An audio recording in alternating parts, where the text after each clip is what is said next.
제55화 심판의 시간. 다음 날 아침 한지우는 완성된 설계도를 들고 소장의 사무실 문을 두드렸다. 그의 심장은 마치 경기를 앞둔 선수처럼 세차게 뛰고 있었다. 소장은 그가 밤을 새웠다는 것을 그의 헬쑥한 얼굴과 충혈된 눈을 보고 단번에 알아차렸다. 그는 말없이 지훈이 펼쳐놓은 설계도를 들여다보기 시작했다. 소장의 표정은 시간이 흐를수록 놀라움에서 당혹감으로 그리고 이내 깊은 고민으로 변해갔다. 한참의 침묵 끝에 소장이 입을 열었다. 그의 목소리는 평소보다 훨씬 낮고 무거웠다. 지훈 씨, 이게 뭔가. 그는 설계도에 비어있는 중심부를 손가락으로 가리켰다. 이 쓸모없는 공간은 대체 뭔가. 건축 가능한 면적의 3분의 1을 그냥 하늘에 내주자는 건가. 건축주가 이걸 보고 좋아할 것 같나. 소장의 지적은 날카로웠고 현실적이었다. 그의 말은 틀린 것이 하나도 없었다. 지훈의 설계는 비효율적이었고 비상식적이었으며 상업적인 관점에서는 완전히 실패작이었다. 지훈은 잠시 숨을 골랐다. 그의 머릿속에 릴과의 경기에서 하프타임 때 선수들을 독려하던 주장 레지날 부페의 얼굴이 떠올랐다. 그는 두려워하지 않았다. 그는 자신의 신념을 자신의 언어로 설명해야만 했다. 소장님, 건축은 단순히 공간을 채우는 작업이 아니라고 생각합니다. 때로는 비워냄으로써 더 많은 것을 채울 수 있습니다. 그는 자신이 수빈과 함께 발전시켰던 철학을 차분하지만 단호한 목소리로 설명하기 시작했다. 그는 이 갤러리가 사람들에게 경험을 선물해야 하며 그 경험의 핵심은 바로 저 쓸모없는 틈에서 비롯될 것이라고 역설했다. 소장은 팔짱을 낀 채 그의 말을 끝까지 들었다. 그는 평생을 현실적인 문제와 씨름해온 노련한 건축가였다. 지훈의 이야기는 그에게 낭만적인 이상주의자의 헛소리처럼 들릴 수도 있었다. 소장의 침묵이 길어졌다. 지훈은 자신의 첫 번째 싸움에서 패배했음을 직감했다. 하지만 그는 후회하지 않았다. 그는 적어도 자신의 신념을 위해 부끄럽지 않게 싸웠다. 알겠네. 마침내 소장이 입을 열었다. 나는 아직도 자네의 설계가 마음에 들지 않아. 이건 너무 위험한 도박이야. 하지만 그는 지훈의 눈을 똑바로 쳐다보았다. 자네의 눈은 마음에 드는군. 마치 자기가 그린 설계도가 세상을 바꿀 수 있다고 믿는 미친놈의 눈이야.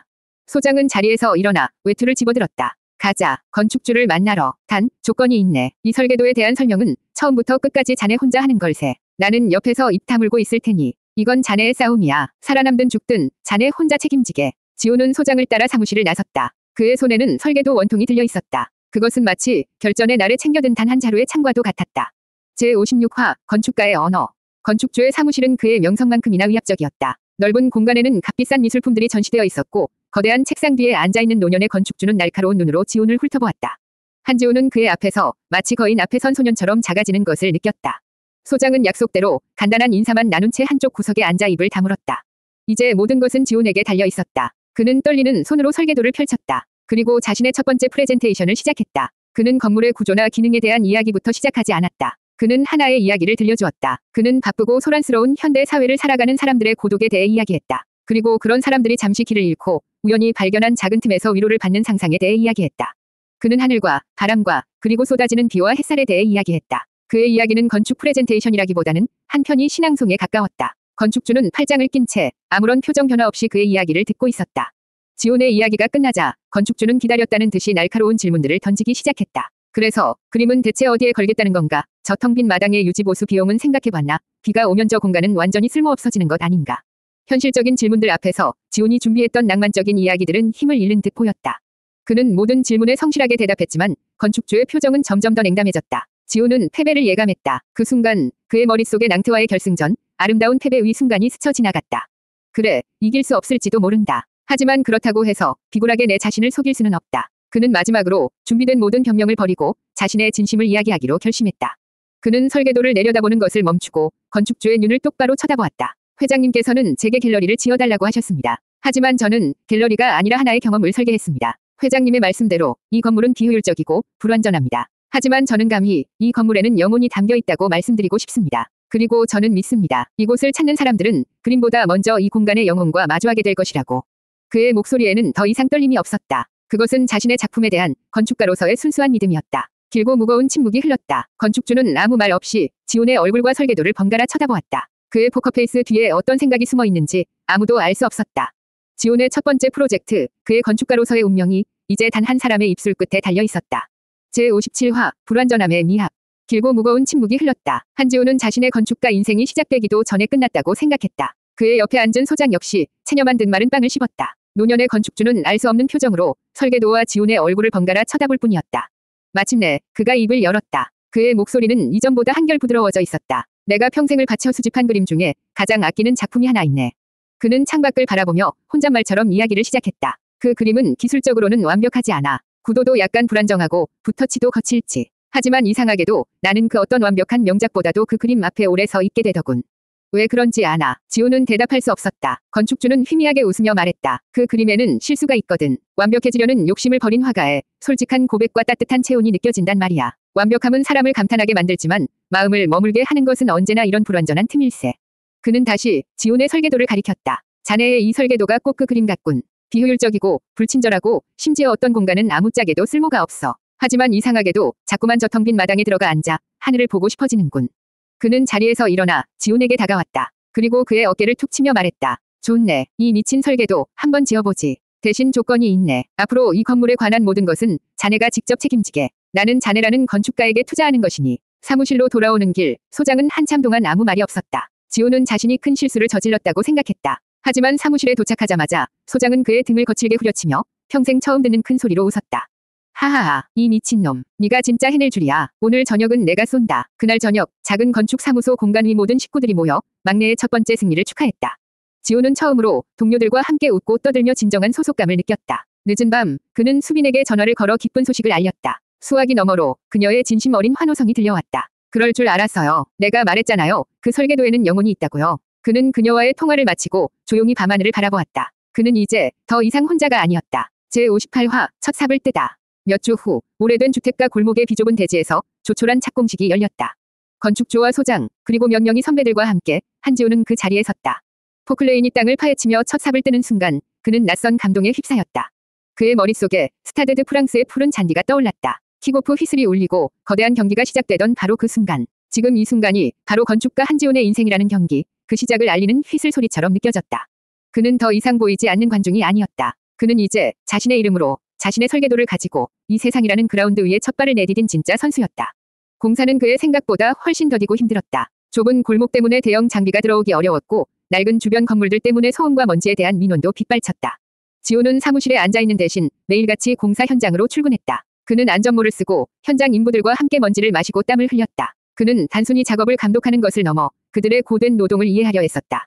그는 칼레 선수들의 삶을 통해 배웠다. 위대한 결과물은 책상 위가 아니라 언제나 가장 낮은 곳의 땀방울로부터 시작된다는 것을.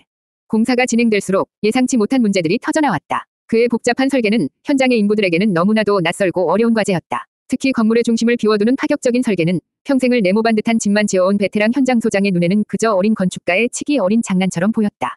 이보쇼, 김 선생. 도대체 이 구멍은 뭐 하러 만들어 놓은 거요? 이러면 건물 하중이 불안정해지고 공사 기간도 2배는 더 걸려요. 그냥 여기도 다른 방처럼 벽으로 막아버립시다. 현장 소장은 노골적으로 불만을 터뜨렸다. 선배들은 지훈에게 현실과 타협하는 법을 배워야 한다고 조언했다. 하지만 지훈은 그럴 수 없었다. 저 텅 빈 공간은 그의 설계의 심장이었다. 저곳이 막혀버리면 이 건물의 영혼도 사라지는 것이었다. 그는 거칠고 고집센 현장 소장 앞에 섰다. 그는 소리를 높여 싸우는 대신 먼지 쌓인 간이 테이블 위에 자신의 설계도를 펼쳤다.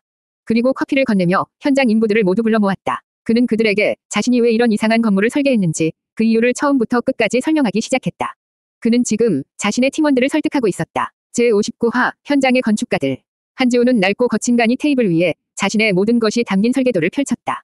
먼지와 땀 냄새로 가득한 현장 사무실. 그의 앞에는 평생을 흙과 시멘트와 시름에 옷 늙은 현장 소장과 무뚝뚝한 표정의 인부들이 서 있었다.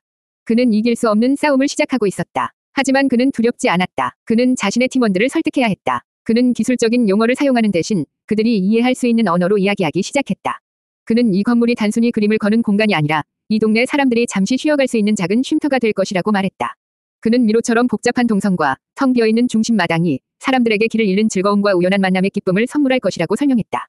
인부들은 그의 말을 이해하지 못했다. 평생을 효율과 기능만을 위해 집을 지어온 그들에게 지훈의 이야기는 뜬구름 잡는 소리처럼 들렸다. 현장 소장이 거친 목소리로 그의 말을 끊었다. 김 선생의 그 멋진 이야기는 잘 들었소. 그런데 말이야, 그 이야기가 비를 막아주고 건물이 무너지지 않게 지탱해주나. 당신의 그 텅 빈 마당을 만들려면 다른 쪽 벽과 기둥에 얼마나 많은 하중이 실리는지 알고나 하는 소리요.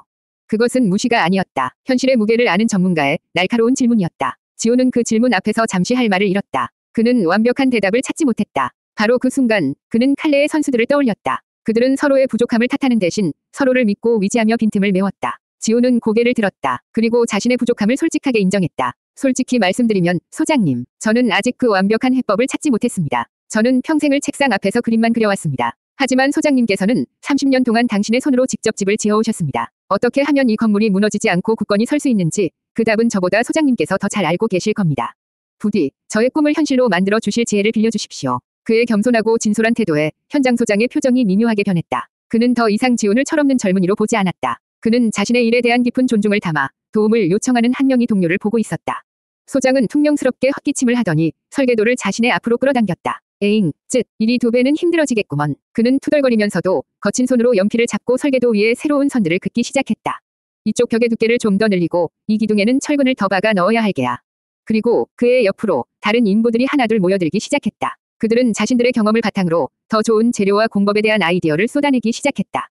지훈의 설계도는 이제 그 혼자만의 작품이 아니었다. 그것은 현장의 모든 이들의 땀과 지혜가 더해진 살아있는 설계도로 다시 태어나고 있었다. 제60화 틈 그리고 세상 완결. 몇 달 후 마침내 낡은 주택가 골목에 작은 갤러리 틈 이 문을 열었다. 개관식 날 지훈은 화려한 스포트라이트를 받는 대신 자신과 함께 땀 흘렸던 현장 소장과 인부들의 곁에 조용히 서 있었다. 까다롭던 건축주는 완성된 갤러리를 보고 아무 말 없이 눈물을 글썽였다. 그는 지훈과 현장 소장의 손을 차례로 굳게 잡았다. 그것으로 모든 말을 대신했다. 갤러리의 문이 열리고 동네 사람들이 하나둘 안으로 들어오기 시작했다. 아이들은 미로 같은 공간을 뛰어다니며 즐거워했고 어른들은 텅 빈 중정에 모여 앉아 햇살을 즐기며 담소를 나누었다. 지훈은 그 모습을 보며 승리의 환희와는 다른 깊고 충만한 행복을 느꼈다. 이것은 진짜였다. 그의 손으로 만들어낸 사람들의 삶을 담는 그릇이었다. 갤러리 한편에 정수빈이 환한 미소로 그를 기다리고 있었다. 그녀의 옆에는 이제는 제법 건강을 회복한 그의 아버지와 인자한 미소를 띤 차강일 교수, 그리고 질투와 존경이 뒤섞인 표정의 친구 박성훈이 함께였다. 그를 믿고 지지해준 그의 현실 속 팀원들이었다. 지훈은 그들 곁으로 걸어갔다. 수빈이 그의 손을 따뜻하게 잡아주었다. 그는 더 이상 외롭지 않았다. 시간이 흘렀다. 갤러리 틈은 동네의 명물이 되었고 건축가 한지훈의 이름은 세상에 조금씩 알려지기 시작했다. 그는 작은 건축 사무소 공간의 가장 중요한 일원이 되어 사람들의 삶을 바꾸는 따뜻한 공간들을 계속해서 만들어 나갔다. 그의 책상 위에는 2장의 사진이 나란히 놓여 있었다. 하나는 낭태의 주장과 칼레의 주장이 함께 우승컵을 들어 올리고 있던 사진이었다. 다른 하나는 갤러리 틈의 개관식 날 그와 현장 소장 그리고 인부들이 어깨동무를 하고 환하게 웃고 있는 사진이었다. 어느 늦은 밤 그는 자신의 새로운 프로젝트를 위해 책상 앞에 앉았다. 그의 앞에는 새하얀 백지가 놓여 있었다. 그는 창밖을 바라보았다. 도시의 불빛들이 마치 칼레의 밤하늘에 떠있던 희미한 별들처럼 반짝이고 있었다.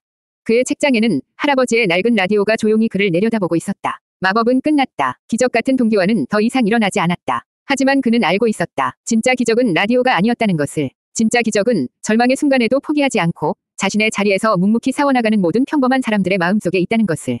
그는 더 이상 다른 누군가의 이야기를 들을 필요가 없었다. 그는 이제 자신의 손으로 세상의 모든 이름 없는 언더독들을 위한 따뜻한 집을 짓기 시작할 것이다.